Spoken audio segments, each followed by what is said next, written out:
From balmy comedies to kaleidoscopic horror films, ridiculous action flicks to Oscar-winning dramas and everything else in between, we have been spoiled for choice, but which have been the best so far? I'm Josh from WhatCulture.com, and these are the 20 best movies of 2021 so far. Number 20, Army of the Dead.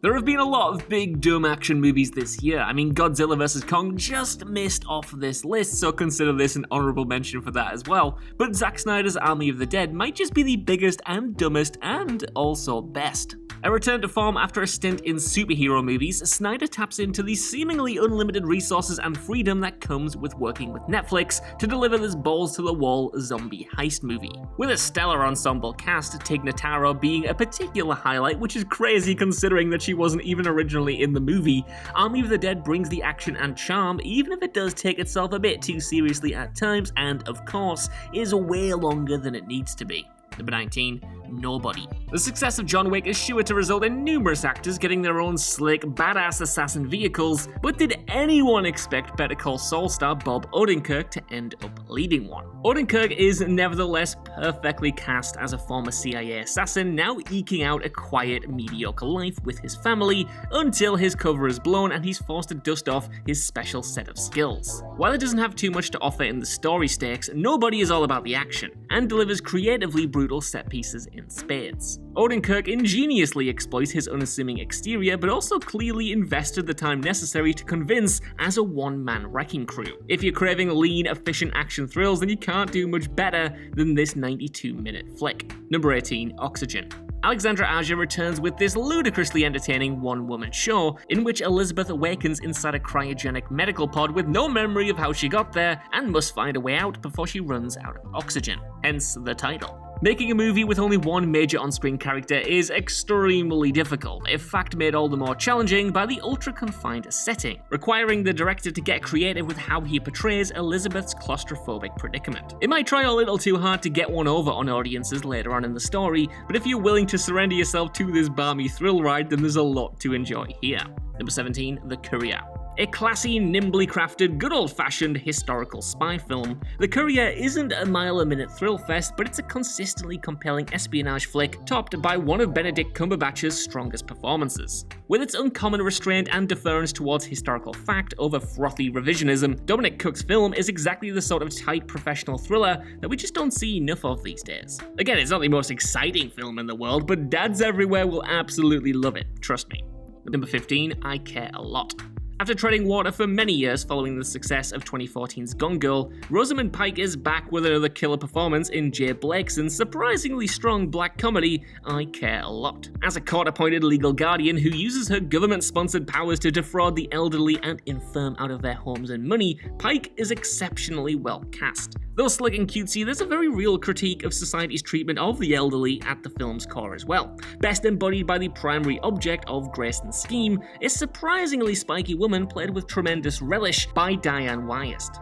For a good time, you could do much, much worse. Number 14, The Mauritanian. Though it didn't quite live up to all of the pre-release awards hype, Kevin McDonald's new legal drama The Mauritanian was nothing if not an exemplary acting showcase for Jodie Foster and Tahar Rahim. Rahim is astoundingly good in his portrayal of Mahamadou Ould Slahi, a Mauritanian man who was held in Guantanamo Bay for 14 years without charge for alleged terrorism offences. As his hotshot no bullcrap lawyer Nancy Hollander, Foster is almost equally terrific, manning the righteous outrage of Slahi's case for every dramatic drop it's worth. Much like The Courier, The Mauritanian is a laudably pared-down drama which doesn't feel the need to constantly ham up the true story, deciding instead to paint a compelling picture of Slahi as a man who stood firm against horrifying indignity.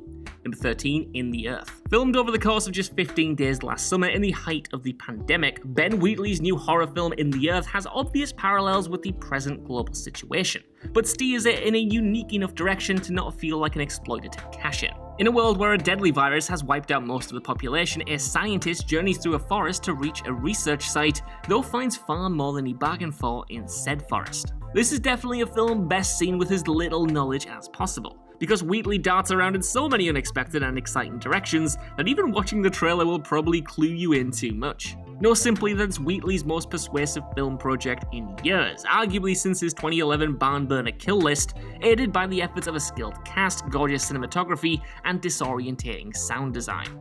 Number 12, Pieces of a Woman. Pieces of a Woman is certainly a film to test its audience's resolve, but Vanessa Kirby's Oscar-nominated performance is strong enough to make the gut-wrenching ride worthwhile. Beginning with a 24-minute single-take sequence showing protagonist Martha delivering a stillborn baby, this isn't an easy film to watch by any means, but as a generally affecting portrayal of grief, it fully justifies its no-holds-barred approach. The 128-minute runtime is perhaps a little much, and there's some wildly unnecessary symbolism thrown into the mix for good measure, but as a straightforward character piece, it is sublime. Number 11, Raya and the Last Dragon. Though it doesn't quite reach classic status in the pantheon of Disney animation, Raya and the Last Dragon is another visually stunning effort buffed by its slick action, excellent vocal performances, and memorable characters. While not straying far from the well-regimented formula of the modern-day Disney animated film, it's got a great, optimistic message about trust and unity while adding yet another appealing Disney princess to the company's ever-diversifying lineup. With a stronger script, it certainly had the potential to be an all-timer Disney joint, so we'll have to settle for pretty damn good instead. Fingers crossed this one ends up with a sequel. Number 10, The White Tiger.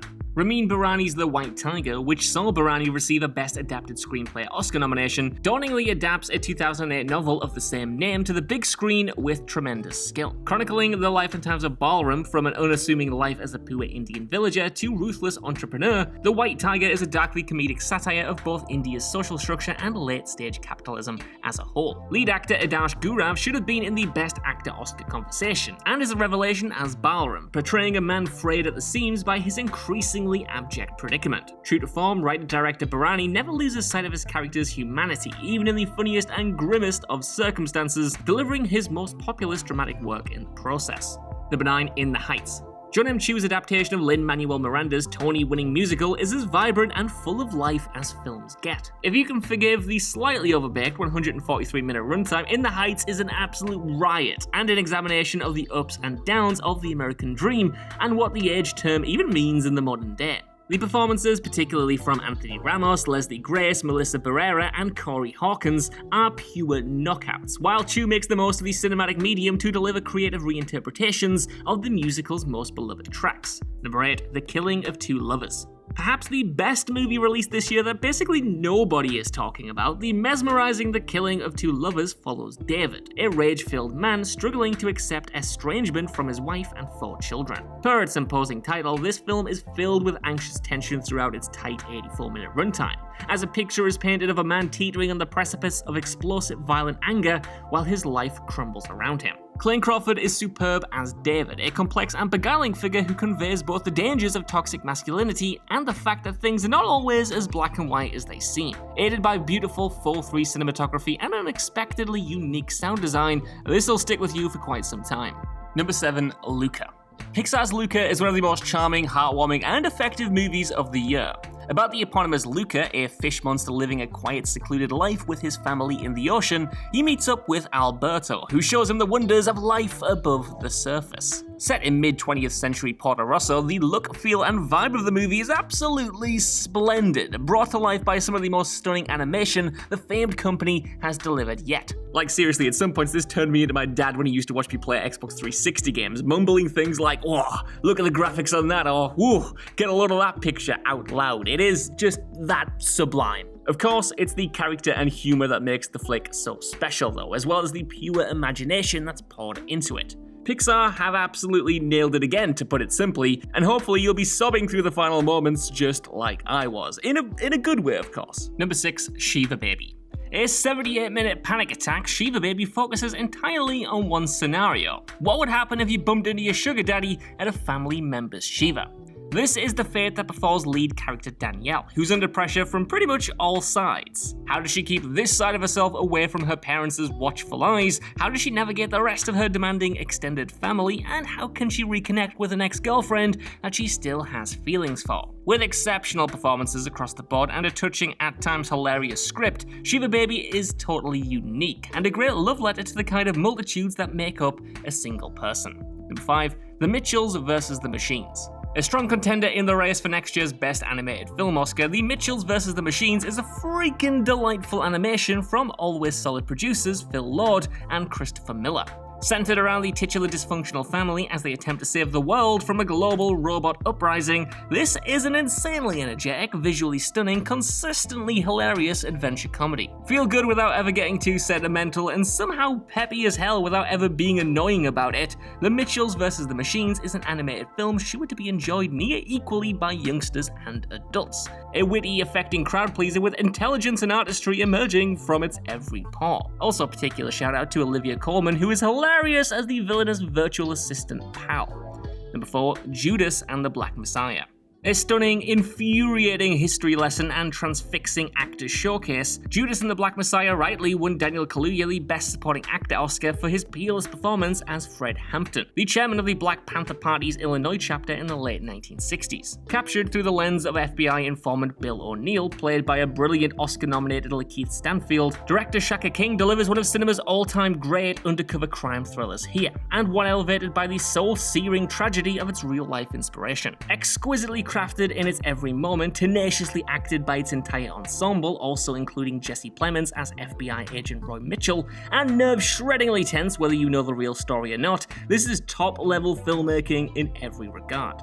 Number 3, Quo Vadis Ada. Perhaps the most purely underappreciated film of 2021, Quo Vadis Ada needs to be seen. This devastating war drama depicts the 1995 Srebrenica massacre, which resulted in the systematic genocide of more than 8,000 Bosniak Muslim men and boys during the Bosnian War at the hands of the Serbian army. Free of melodrama while tightly focused on a UN translator, Ada, as she desperately tries to get her husband and sons to safety, this is a grippingly tense quasi-thriller which pulls no punches whatsoever, with its harrowing account of the horrors war inflicts upon people simply trying to live. It sure isn't pleasant viewing, but an absorbing, expertly assembled slice of underreported history all the same. Number 2, Bo Burnham Inside. Though the online debate continues to rage about whether or not Bo Burnham's pandemic-era performance piece Inside is truly a film or not, there is a little denying it's the strongest piece of in-quarantine art produced yet. Filmed at Burnham's home without the assistance of a crew or the presence of an audience, the film, and yes, it is a film alright, melds stand-up comedy with narrative monologues, songs, documentary, and meta-commentary to deliver one of the most brilliantly bewildering creative feats of the year. Burnham's relatable anxieties about the mental toll of the pandemic is one thing, but Inside isn't a mere exercise in miserableism. Humanity leaks from its every pore. It's so easy to get pandemic art wrong, and even easier for well-off celebrities to fail to connect with the real plight of normal people. But Inside is insanely relatable and poignant, and at least to me, a vitally powerful piece to help process everything that we've been through and continue to go through. As a testament to what a sufficiently creative person can do if left on their own with a few cameras, lights, musical instruments, and a laptop, Inside isn't just genius, it's downright inspiring. Number 1, The Father. Anthony Hopkins' Best Actor Oscar win may have been mired in unfortunate controversy by no fault of the man himself, of course, but there's no arguing with the worthiness of his haunting all-timer performance in The Father. As a man struggling with fast-progressing dementia, Hopkins has somehow never been better, rendering a fully drawn character in all of his tragedy, bitterness, and occasional charm. Adapting his own acclaimed play to the screen, director Florian Zeller toys with the cinematic form in some clever and creative ways to repeatedly throw viewers off and allow them to enter the headspace of a man to whom reality is becoming incoherent. It sure isn't pleasant viewing, but Hopkins' performance in particular is destined to endure as one of cinema's eternal greats.